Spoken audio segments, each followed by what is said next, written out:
Well, good morning as we're sitting here on this lovely morning of January 8th, year 2024, on a Monday morning, here with the Hello Hello show, continuing with the tradition of public access and the tradition of the Hello Hello show that's been on the air since 1980.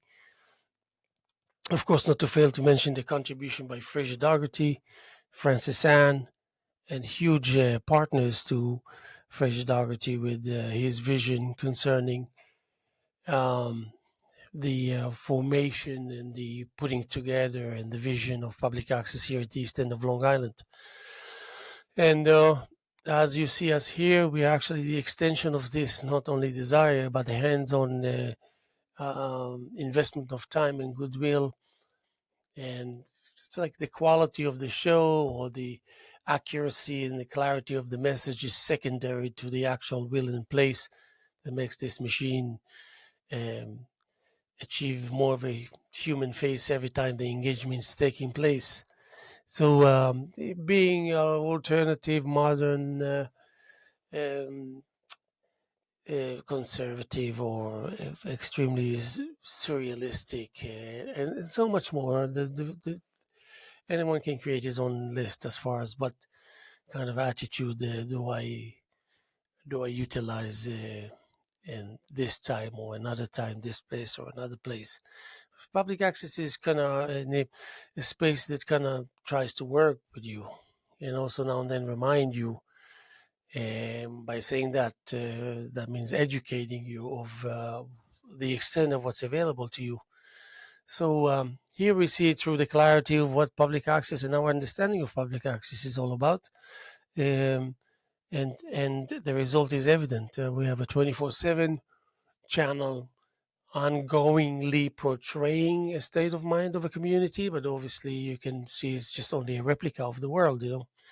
When it comes to music and poetry and painting and more music and prose and storytelling and short story and storytelling poetry and uh, storytelling prose. By the way, wanted to start this morning by introducing you to a piece of poetry slash prose slash prose slash prose slash poetry slash um, um, and then the relationship would be more like uh, how is it that I want to summarize it briefly and temporarily the the invention of the magic behind the magic that is taking place on the behalf of a union that leads to an ignition and uh,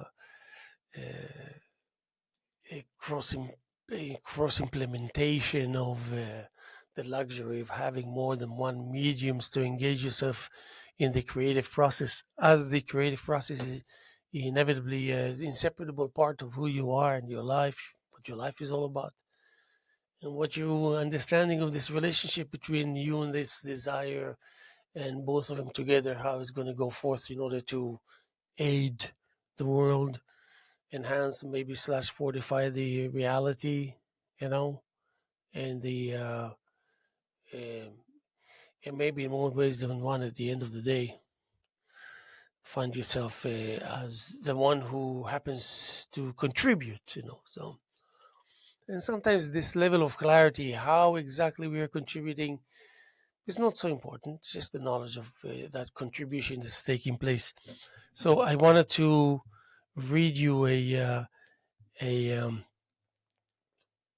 wait. Here we go. My bottle of water is calling me.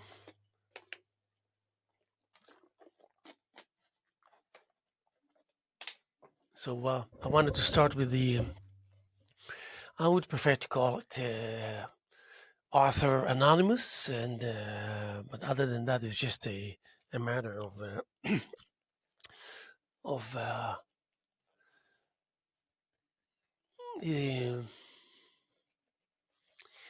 living in peace with the difficulty that sometimes you wish it wasn't there to begin with.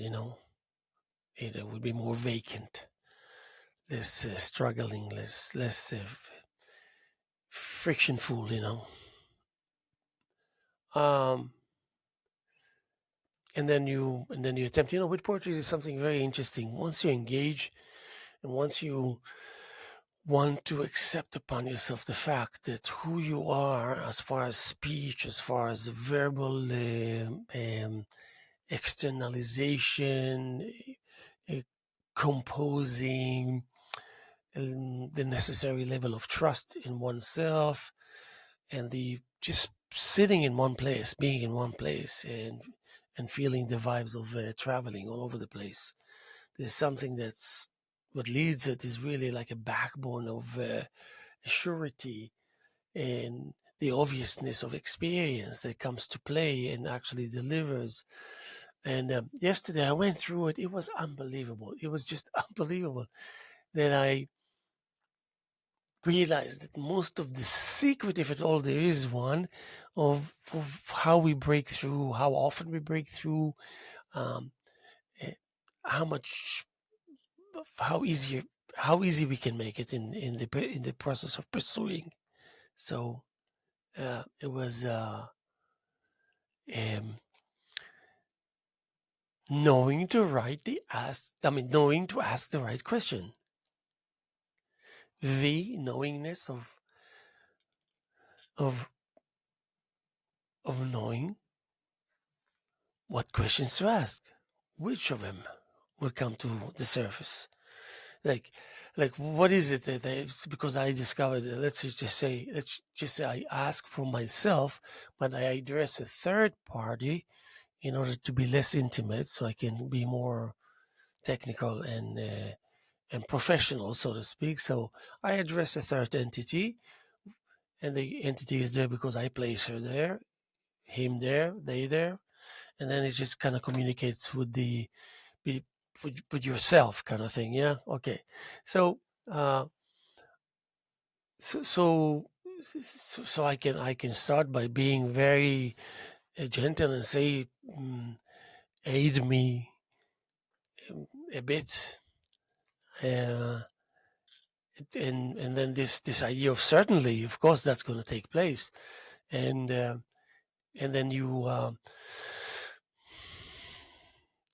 receive the reply, and the reply is already the result of your request that you weren't even sure took place, the result of someone uh, digesting that which you offered and sent forth.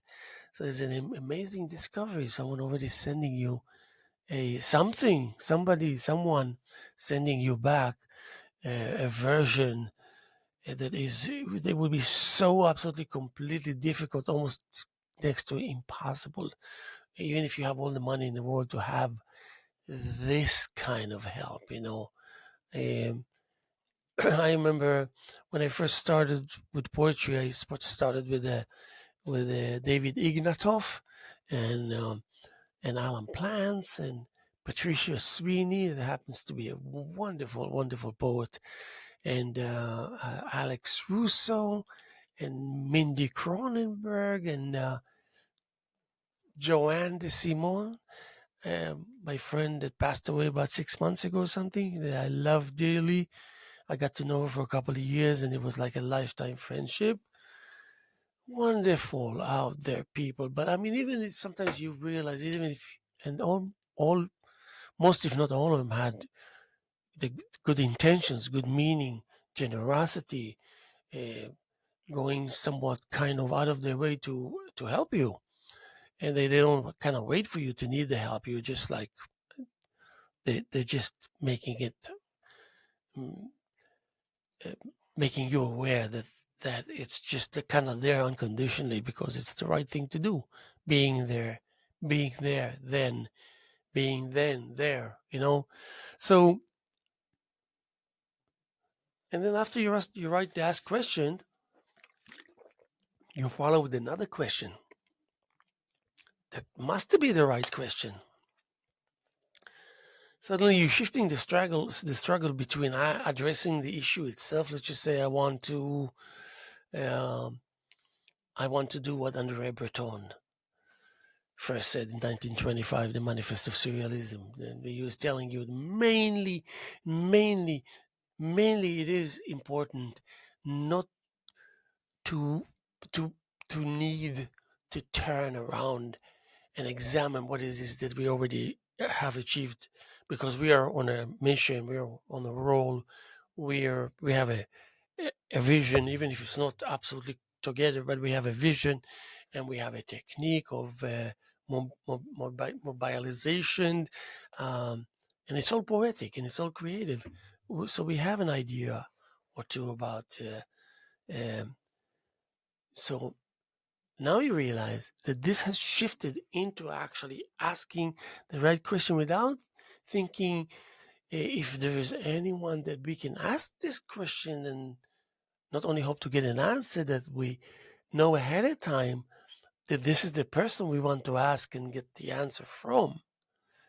For whatever reason, there's just, since this whole thing is a game, one can choose any avenue to go. For us, it was like we already know who we want. We already kind of achieved knowledge. It's almost just like me. If I'm a drummer, I know beyond any clarity possible who are the drummers that I value in a very unique, special way, which I value many, but I know that I can always turn to C.J. Thompson, an alternative drummer, even though there's another half a dozen like him around.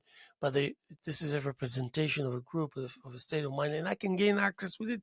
I can Google it in 2 seconds, give you C.J. Thompson, and above that you have all the era of uh,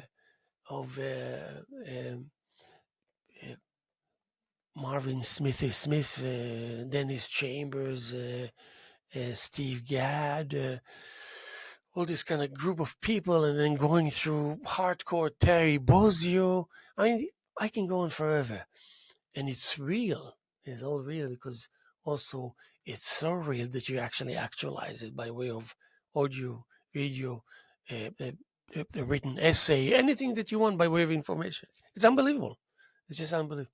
So then I passed that stage, and then I realized I'm asking another question, and so my concern is not about the question itself; it's about what's the timing, because you cannot always stop, even if you're sure of yourself to a degree that I was sure. It's always a good idea to peek into what if. Um, but this one I didn't, and it's like when I turned to find out if my choice and if my decision was okay, a good one, and I realized that it is. So the third question, uh, okay, let's just see. Let's see what's going on. Can someone, 1 second.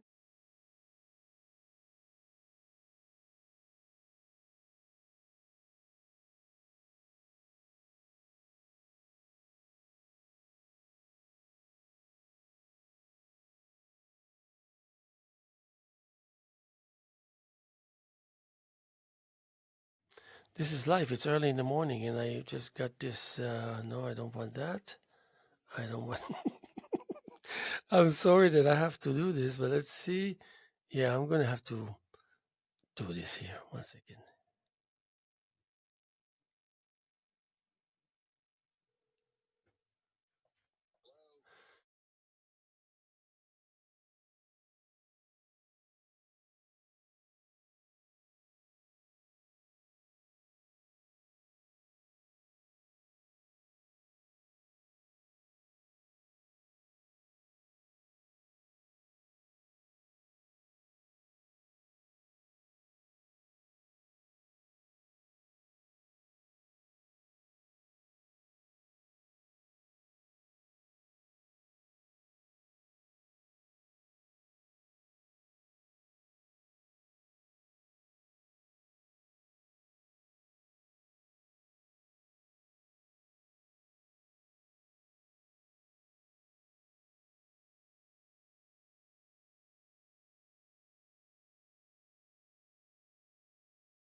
Well, anyway, I'm sorry that I had to put you on hold, but I promise to make it worth your while because I'm going to read you something that came out of between the transition between question number 3 and question number 4. And question number 4 spoke of uh, the observation of 3 levels prior to the experimental, that is new age, that is sucking from that conservative aspect of modernism. That means, why conservative aspect of modernism? Because you need to deal with modernism by way of taming a portion of it. Very complicated, yet very simple if you start using this kind of approach, that you want to use certain aspects as a tool. Like, okay, when you say looking to your left and having that right have a mind of its own, but meaningfully implementing, meaningfully, and and the least amount of verbal interactions taking place, even in your mind. So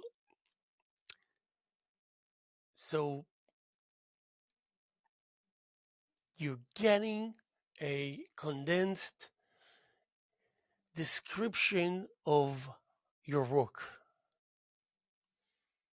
And it's not necessarily what you see written on the page. I mean, what you see written on the page is important because it it's like your safe deposit box. It's like your um, shrink on the go, kind of thing. Something that you usually don't use or need, but it's kind of there comforting you, uh, to give you more confidence and more time to work and more ability to plan, because your life is somewhat predictable. Your body, it doesn't have to be the healthiest, but you have an idea of where you stand, what to look for, except the things that we don't. So the result will be that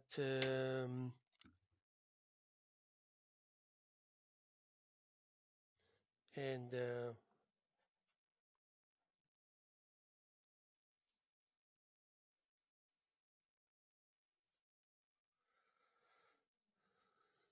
okay, but this is not what we want, because what it will be is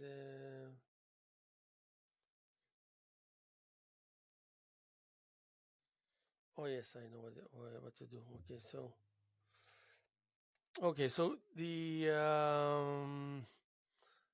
extent will be yeah, um, um, in the frenzic vortex of existence, amidst swirling emotions akin to tempestuous brushstrokes on life's canvas, I found myself imbibing the essence of palpable tension, a melange of sensory spectacles. The rising swamp, an apology of impending turmoil, threatened to engulf not merely a being, but an idea, an ocean fermenting in the ethereal mist. Its pungent aroma, an assault on the senses, spoke of decay and rebirth intertwined. Through the squinted eyes, through squinted eyes, I attempted to decipher the enigmatic puzzle laid before me. The situation's grasp, an unyielding force, resistant to the whims of logic, trapped within the bricklayers and dominance, a silent plea echoed for liberation. A glimmer, faint and spectral, fractured and monochromic narrative, a rupture in the fabric of oblivion extended by the collective's caprice. This fleeting moment, an embodiment of altruism's ephemeral dance, a testament to societal resilience and fortitude. Wow. With an enigmatic smile that echoed the cosmos, and a tranquil aura radiating elusive serenity, I rode the collective fervor, a surge propelling through obstacles toward an enigmatic horizon, an opulence of benevolence, an opus not confined to self but a catalyst for unseen futures, a kaleidoscope of human kindness cascading through eternity's labyrinthine corridors. Um, the okay, for many people I know, because I like to read to my friends, and I like to turn them on to some writers that are unknown. Um, they're just like your friend, a friend of a friend that happens to write awesomely, and happens not to have a problem sharing with you. So that's that in itself like an achievement. That in itself is achievement, and uh, and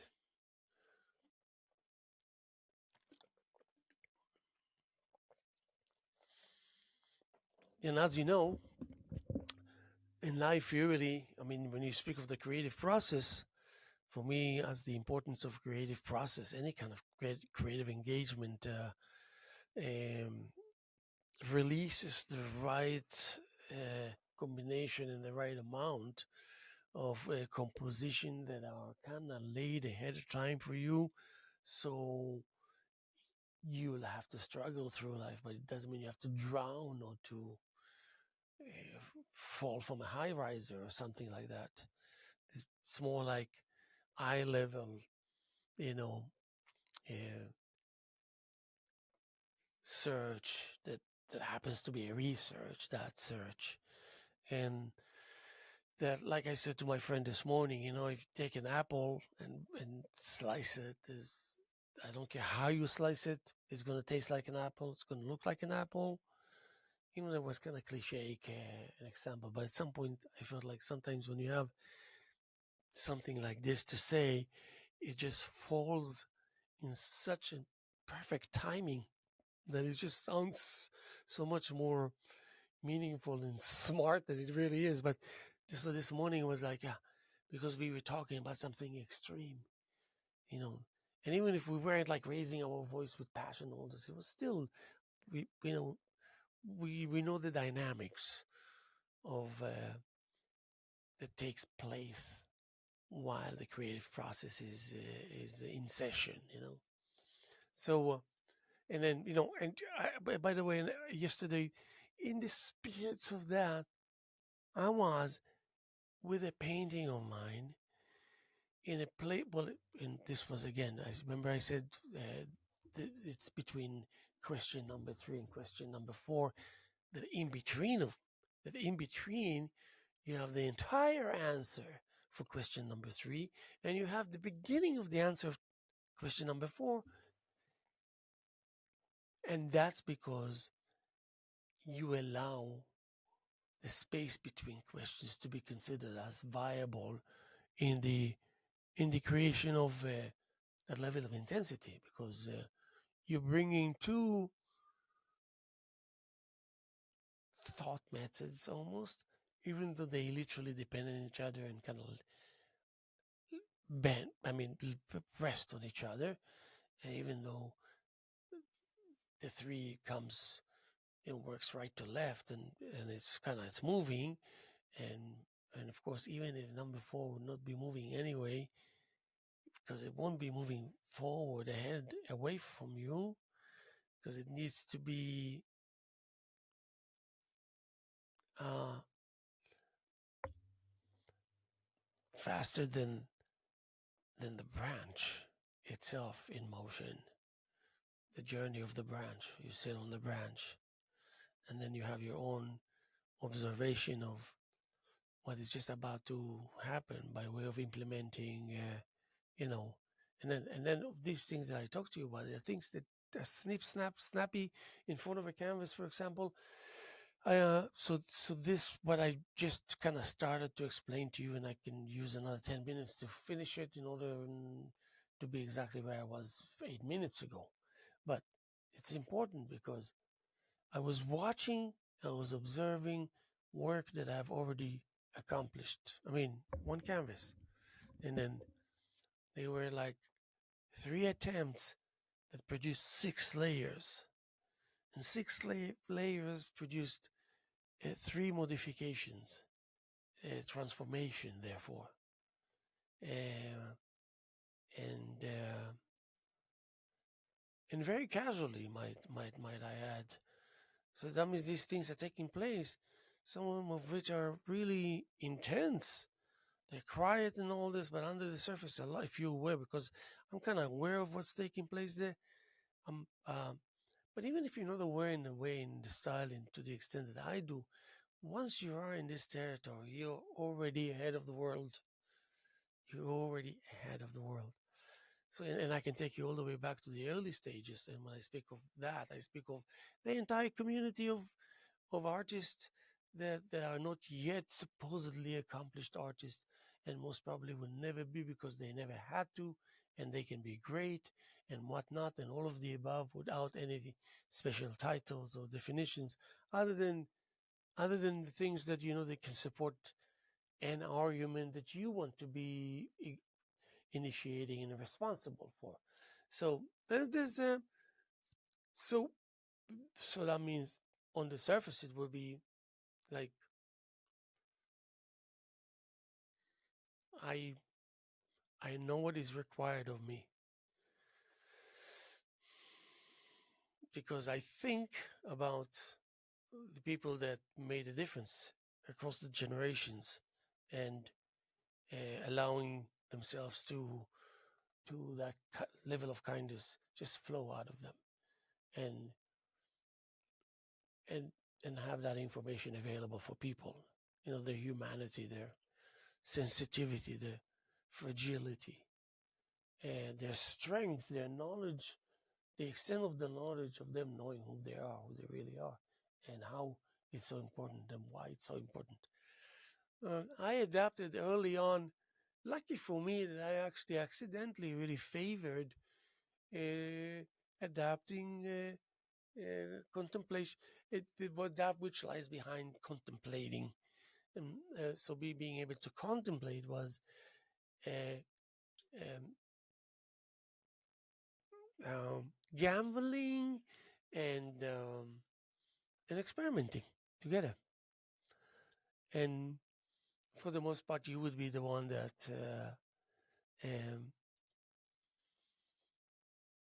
would be.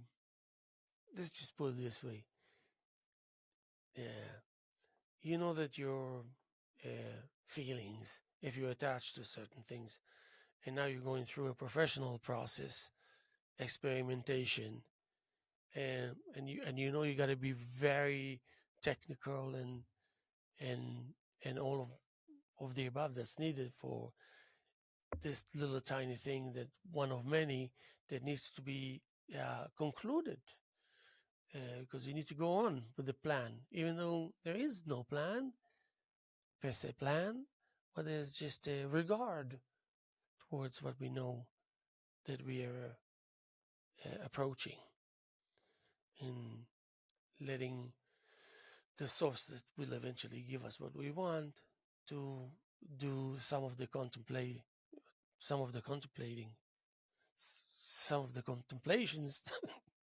Otherwise, we're buried alive underneath this, and there's no way. There's no way. Sometimes it's like you're frozen. You're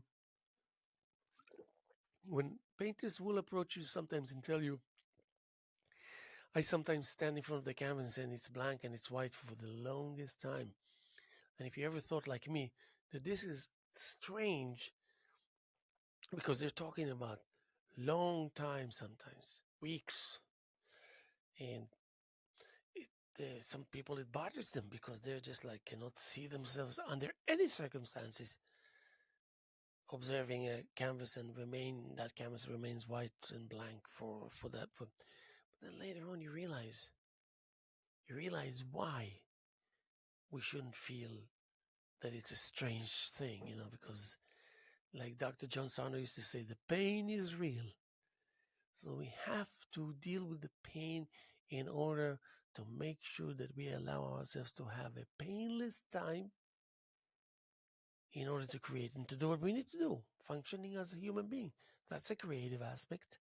Anything regarding our getting ourselves in the morning up of bed and going about our way, doing what we're doing. And this is a part of it right here. But in the back of my mind, I can assure you that I'm thinking about that friggin' painting that's on my easel. One out of many, but yesterday was a thing that I decided to myself that I cannot outdo the amount of manipulation that are allowed on this surface. When I say allowed, there's a point that you even know that if you're going to do anything else to that painting, it's gone. It's not going to make anyone happy, not you especially. And that's something that you as an artist, if you're me, you don't want to happen. So there is a point where don't get too near. And if you do get near, so near, just condition yourself to be able to love it, adore it, and admire it. And always remind yourself at the end that it just so happens to be you, the one who painted it. Not a bad thing to be concerned by, because also the process of me sometimes finding myself. Did I do this for real? Did I do this? Did I do this? More often than not, you'll be amazed, you'll be surprised to realize to what extent there's like, really, wait a second, somebody remind me, who am I observing now? Whose painting is this? And it's just like actually talking about the those fractions of technicalities that you have to either solicit into a third party or just have your own mind taken by the requirements, and they're usually basic requirements, and you exceed and excel and actually uh, uh, transfer that kind of qualities into, if you happen to be traveling as much as I do, I mean, in my head at least, you know that there's certain things you always have to make sure with you, you have with you. And uh, what I want to say, yes. So in that sense, the acceleration means that progress is taking place. In these cases, an acceleration means usually most likely an achievement of some kind, usually very meaningful achievements. In this kind of territory of taking upon yourself multiple mediums coming together by way of course implementation, then you have to be somewhat more methodic than not. And so what happens at the end of the day, you believe it or not, you still didn't count all the votes. At the end of the day, there's still material that carries information there of how you did during the day, in addition to what you know already how you did, because you know.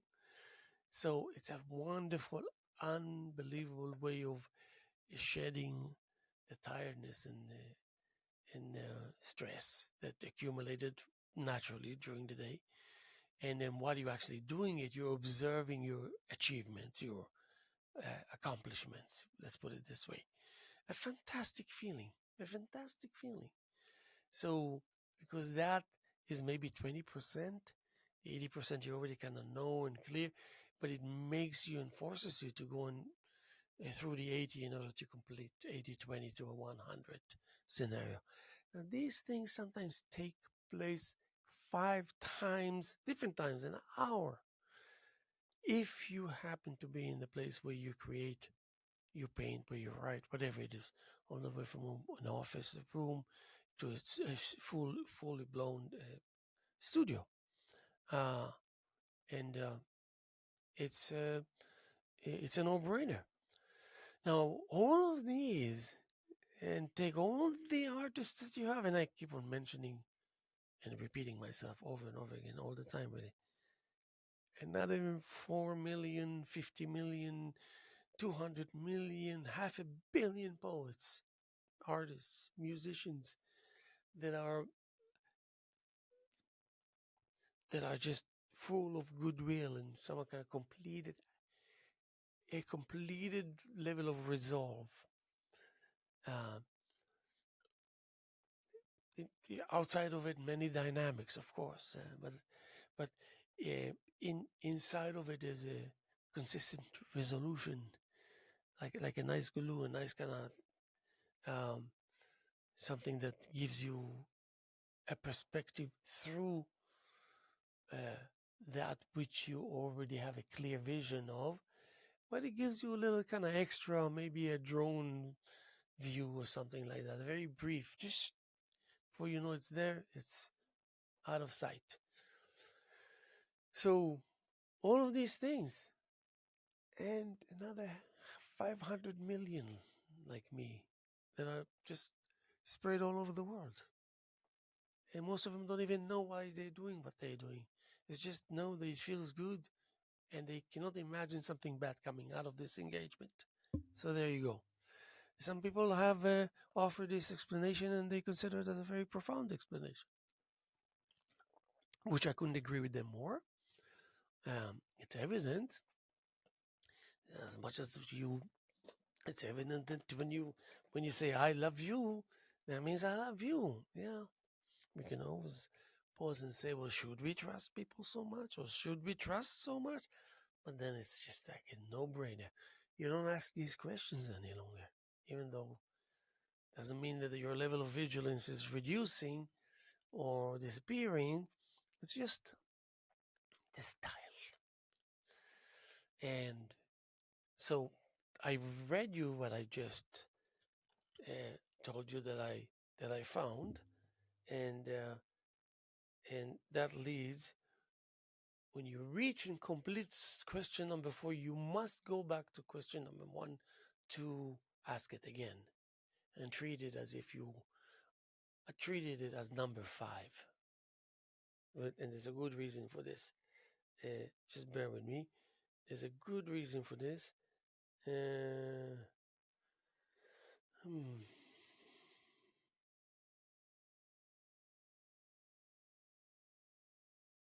Oh yeah.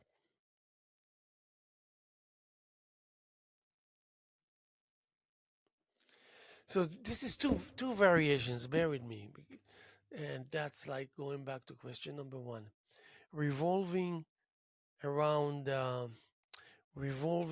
the extreme reaction, sipping on the sweat of others, learning to hold tight when the swamp rises to catch the next victim. A wet scenario, breathing fumes of rot and mildew, missing in action, squinting for prying purposes, solving problems partially. But the grip has a mind of its own, refusing to reconsider reasons, and you're caught in the midst, in the center of the dominance. Only a shine from an available crack can pull you out of the role of disappearance.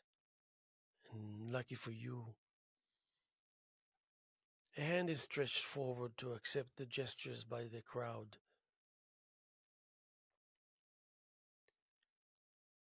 Your shining light extends beyond the vagueness of the moment. It stands for you as a testimony of selfless virtues designed to keep our society going in the direction of survival and longevity. So this is going all the way to Yeah, you can keep that smile of yours and soft demeanor for the next lucky bunch to benefit from the rarity of your extravagant goodness. Um, so you want to be more predictable and a little more extreme, so you can kind of go upwards and sideways a little bit without trying to reach any clear shape out of it. It's just the comfort of positioning. So it goes to in the midst of chaos, where reaction swirled like a tempest. I found myself sipping on the sweat of others, a peculiar fuel for the dire moments. The swamp rose, the swamp rose, its murky waters threatening to claim the next victim. It was a wet scenario, the air thick with the stench of rot and mildew, an atmosphere of hauntingly absent, leaving me stranded, squinting through the haze. I thought answers. I sought answers. But the grip of the situation had a mind of its own, refusing to yield to reason, caught in the heart of dominance's clutches. I awaited salvation, yearning for a glimmer of hope amid this disappearing act. Just the despair threatened to emerge from an available crack, and then it goes to it wasn't just about me, it was about the testament of selfless virtues, the pillars holding our society upright, steering it forwards and towards survival and longevity. And then it concludes, but so worry not. I reminded myself, for this extravagance of goodness isn't solely mine to bear. The rarity of this benevolence shall benefit the next lucky bunch, and I shall retain this smile, this softness, as tokens for their journey ahead. Um, and then there is a really refined version, but it's not refined. It's just like you say, you know what? What do I have to lose? I have to continue. In the midst of turmoil, I found myself surrounded by extreme reactions, feeding off the tension in the air. The rising swamp threatened to engulf the next victim, its dank odor hanging thick in the atmosphere, squinting through the haze, attempting to solve problems. The situation's grip remained unyielding. Caught in the center of dominance, I awaited a glimmer of hope. And unfortunately, a faint light cracked through. It cracked through the darkness, a lifetime offered by the crowd's whim. This moment wasn't just about me. It symbolized the soft, the selfless virtues vital for our society's survival. So with a smile and a gentle demeanor, I knew the crowd was ready to lift me, steering me through the hurdles toward the next mission. My extravagant goodness wasn't just for me. It would benefit the next fortunate souls ahead. Now, I mean, uh, in anyone, it's they got the jewel of, this is the top of the notch of the top, and I guess uh, uh, modernism. I don't know. For some reason, I have a hardest time to define what is modernism when it comes to trying to add a modernistic approach, taste, flavor, something. So anyway, so this is really pushing it without really making a big deal out of it, and but it's definitely not going through any without any sweating or something. Um,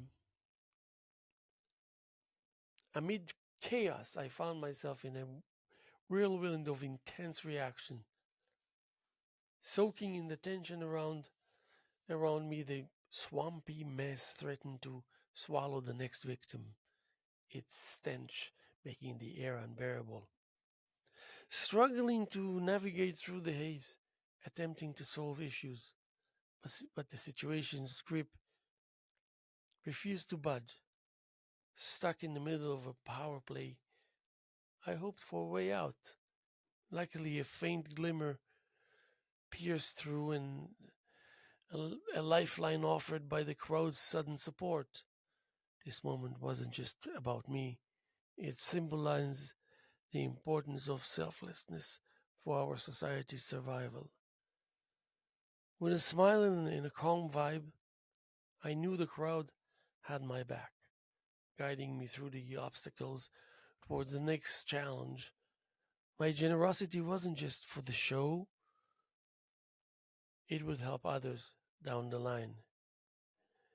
And and going to, I think it's the last attempt, the extreme of the abstract expressionism. And that's the same piece over and over again. In the frenzied vortices of existence, amidst thrilling emotions akin to tempestuous brushstrokes on life's canvas, I found myself imbibing the essence of palpable tension and melange of sensory spectacles. The rising swamp, an allegory of impending turmoil, threatened to engulf not merely a being, but an idea, a notion fermenting in the ethereal mist. Its pungent aroma and assault on the senses spoke of decay and rebirth entwined. Through squinted eyes, I attempted to decipher the enigmatic puzzle laid before me. The situation's grasp and unyielding force, resistance to the whim of logic. Trapped within the nucleus of dominance, the silent plea echoed for liberation. A glimmer, faint and spectral, fractured the monochrome narrative. A rupture in the fabric of oblivion extended by the collective's caprice. This fleeting moment, an embodiment of altruism's ethereal dance, a testament to societal resilience and fortitude, with an enigmatic smile that echoed the cosmos and a tranquil aura radiating elusive serenity. I rode the collective fervor, a surge propelling through obstacles toward an enigmatic horizon.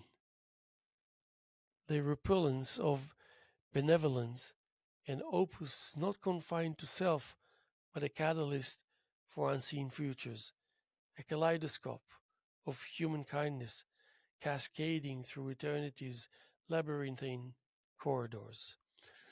I mean, there's some friggin' so this is now here. Now here I ask, so who is it? Is it really me that wrote this, or maybe not? I don't know.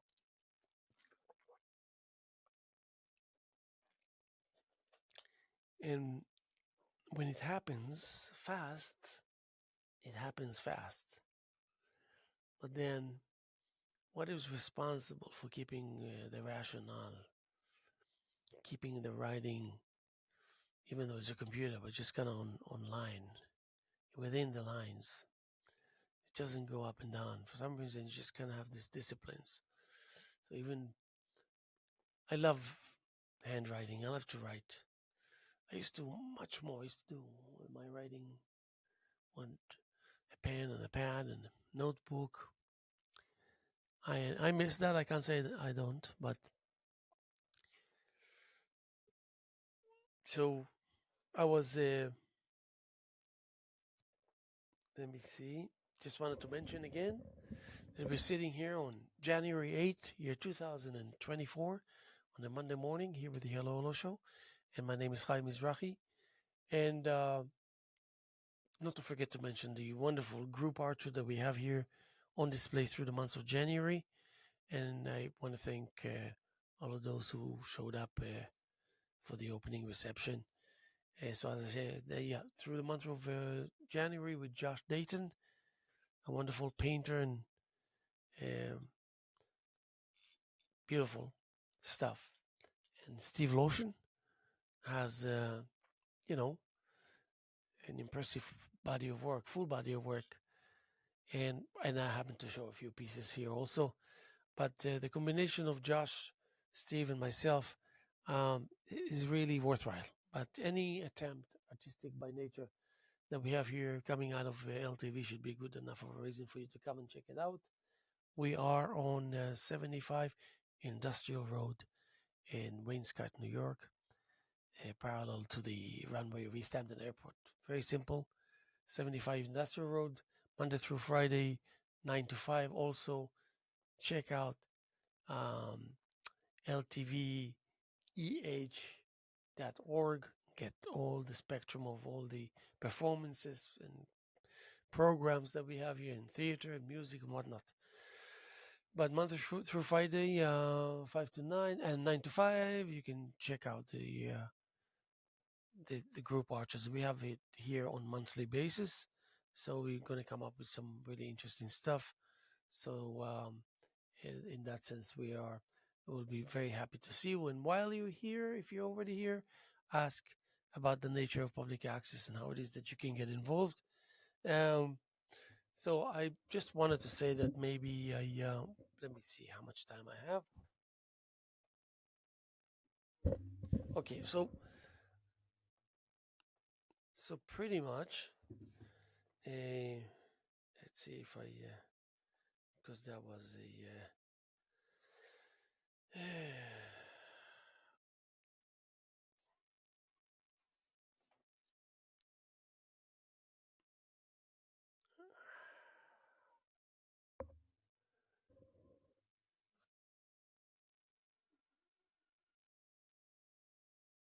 yes, it's amazing because I wanted to finish with a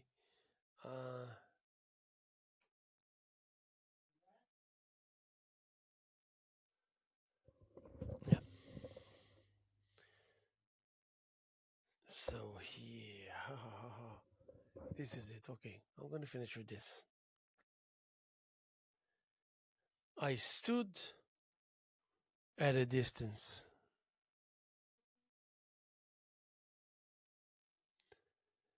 an observer to your scene.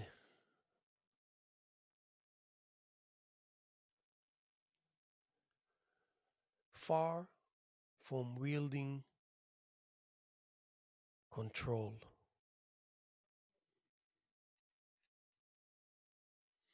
Compassion's wave intervened.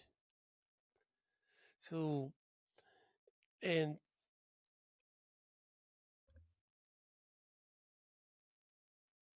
so it took me a while to get from that many lines into and to help me appreciate a feeling of uh, the ability to observe, and not necessarily in order to react to something or criticize something or place an opinion, just because it just soothes the soul and makes one feel good by oneself, makes one feel good. Period.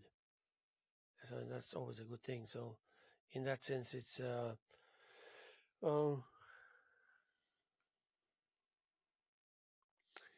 and just to uplift the mood.